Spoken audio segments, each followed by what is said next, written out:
Future shock உங்கள வரவேற்கிறேன். ஒருவேளை சரியா தூங்க முடியாதால தான் நீங்க இத பார்த்துட்டு இருக்கீங்களோ? அதிகாலை 3 மணி. ஊரே அமைதியா இருக்கு. ஆனா உங்க கண்கள் மட்டும் அகலமா தொறந்திருக்கு. ஏன் இப்படி நடக்குது?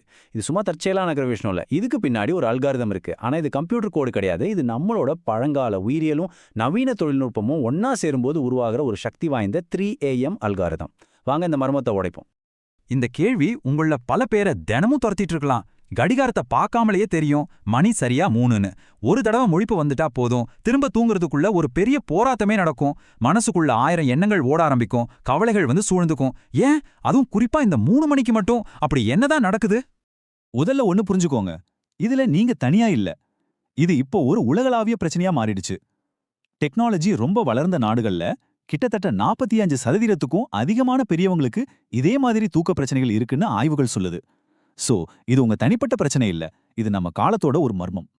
இந்த மர்மத்தோட முதல் துப்பு நாம எங்கேயும் வெளியில தேட வேணாம். பதில் நமக்குள்ளேயே தான் இருக்கு. நம்ம ஒவ்வொருத்தர உடம்புக்குள்ளேயும் லட்சக்கணக்கான வருஷமா செதுக்கப்பட்ட ஒரு பழமையான கடிகாரம் ஓடிட்டு இருக்கு.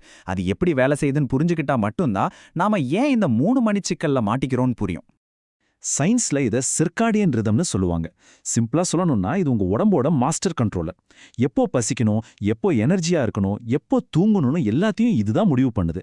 இதுக்கு தெரிஞ்ச ஒரே மொழி வெளிச்சமும் இருட்டும் தான். சூரியன் உதிக்கும் போது நம்ம சுறுசுறுப்பா இருக்கவும், மறையும் போது ஓய்வெடுக்கவும் தான் நம்ம உடம்பு டிசைன் செய்யப்பட்டிருக்கு. நம்ம தூக்கங்கிறது ஆரம்பிச்சதுல இருந்து கடைசி வரைக்கும் ஒரே மாதிரி இருக்காது. அது ஒரு சைக்கிள் மாதிரி. ஒவ்வொரு 90 நிமிஷத்துக்கும் நாம 4 ஸ்டேஜை கடந்து போறோம். முதல்ல லேசான தூக்கம், அப்புறம் நம்ம உடம்ப சரி பண்ணி நினைவுகளை பதிய வைக்கிற ஆழ்ந்த தூக்கம், அதை தொடர்ந்து நம்ம உணர்ச்சிகளை கையாளவும் கனவு காணவும் உதவுற REM தூக்கம். ஒரு சைக்கிள் முடிஞ்சலும் நாம திரும்பவும் லேசான தூக்க நிலைக்கு வருவோம். ஒரு ராத்திரிக்குள்ள இந்த மாதிரி நிறைய சைக்கிள்ஸ் நடக்கும். இப்பதான் நாம முக்கியமான கட்டத்துக்கே வர்றோம். அதிகாலை 3 மணி வாக்குல நம்ம ஏற்கனவே நிறைய ஸ்லீப் சைக்கிள்ஸை முடிச்சிருப்போம். அதனால நம்ம தூக்கம் இயற்கையாவே ரொம்ப லேசான ஒரு கட்டத்துல இருக்கும். அதே நேரத்துல நம்ம உடம்பு அடுத்த நாள் காலைக்கு தயாராகிறதுக்காக கார்டிசால்னு சொல்ற விழிப்புணர்வு ஹார்மோனை மெதுவா சுரக்க ஆரம்பிக்கும்.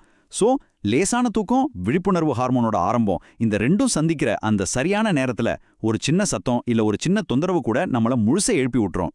நம்ம உடம்பு இவ்ளோ பலவீனமா இருக்கிற இந்த நேரத்துல ஒரு நவீன கால வில்லன் நம்ம தூக்கத்தை நேரடியா தாக்குறான். அவன் வேற யாரும் இல்ல, நம்ம படுக்கை அறையில நம்ம கைக்குள்ளேயே இருக்கிற அந்த ஸ்மார்ட் போன்ல இருந்து வர்ற நீல ஒளி தான் அது. இந்த நம்பரை பாருங்க, 22%. இது என்னன்னு தெரியுமா? ராத்திரி தூங்க போறதுக்கு முன்னாடி சும்மா 2 மணி நேரம் ஸ்கிரீனை பார்த்தா போதும், நம்ம மூளை தூக்கத்துக்காக சுரக்க வேண்டிய மெலட்டோனின் ஹார்மோனோட உற்பத்தி இந்த அளவுக்கு குறைய வாய்ப்பு இருக்குன்னு ஒரு ரிசர்ச் சொல்லுது. யோசிச்சு பாருங்க, வெறும் 2 மணி நேரம் தான். இந்த டேபிள்ல பார்த்தா அந்த பாதிப்போட முழு பரிமாணமும் நமக்கு புரியும். நீல ஒளி அதிகமா நம்ம கண்ணுல படும்போது மெலட்டோனின் சுரப்பு 30% வரைக்கும் குறையுது. தூங்குறதுக்கு எப்பவும் ஆகிற நேரத்தை விட அரை மணி நேரம் அதிகமா ஆகுது. அடுத்த நாள் காலையில நம்ம ஞாபக சக்தி 15% குறையுது.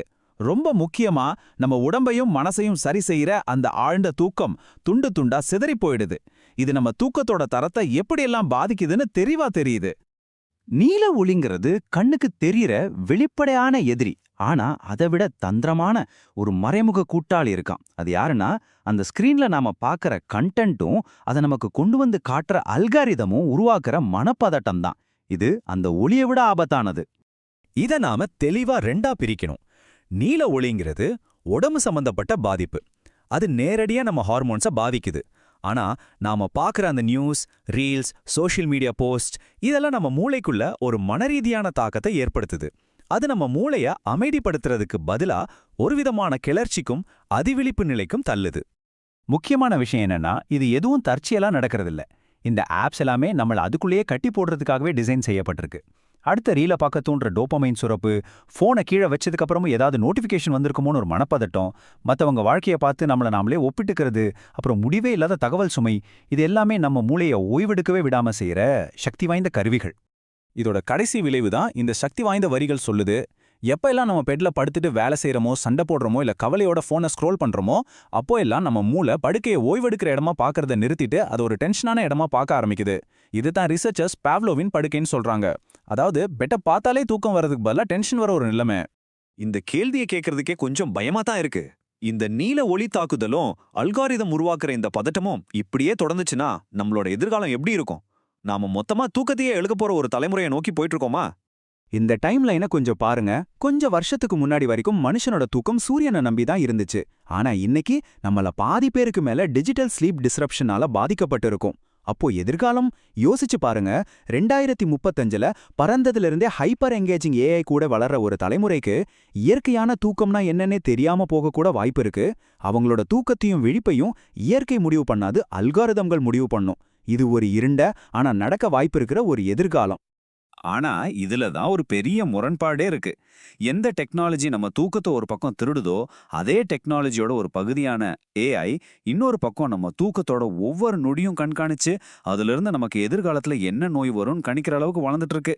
பிரச்சனையை உருவாக்குனவனே அதுக்கு மருந்தும் விற்க முயற்சி பண்ற மாதிரி இல்லையா இது? சரி, இவ்வளவு தூரம் பேசிட்டோம். கடைசியில வந்து நிக்கிற இடம் ஒரு முக்கியமான கேள்விதான். கடைசியில இந்த ஆட்டத்தோட கண்ட்ரோல் யார்கிட்ட இருக்கு? நம்ம கிட்டயா, இல்ல நம்மள பத்தி நம்மள விட அதிகமா தெரிஞ்சு வச்சிருக்கிற அந்த அல்காரிதம்கள் கிட்டயா? நீங்க எப்போ தூங்க போகணும், நடுராத்திரியில எப்போ முழிக்கணும், உங்க தூக்கத்தோட தரம் எப்படி இருக்கணும்னு உங்களுக்கே தெரியாம ஒரு டெக்னாலஜி முடிவு பண்ணுதா? உங்க உடம்போட கண்ட்ரோல் கொஞ்சம் கொஞ்சமா உங்க கைவிட்டு போயிட்டு இருக்கா? ஒரே ஒரு நிமிஷம் கையில இருக்கிற போனை கீழே வச்சுட்டு இத பத்தி யோசிங்க. இந்த 3AM அல்காரிதம் பத்தி நீங்க என்ன நினைக்கிறீங்க? இதே மாதிரி அனுபவங்கள் உங்களுக்கும் இருக்கா? மறக்காம உங்க கருத்துக்களை கீழே கமெண்ட்ல சொல்லுங்க. எதிர்காலத்தை பத்தின இந்த மாதிரி ஆழமான அலசல்களுக்கு ஃபியூச்சர் ஷாக்குக்கு சப்ஸ்கிரைப் பண்ணுங்க. சிந்தித்து செயல்படுங்கள்.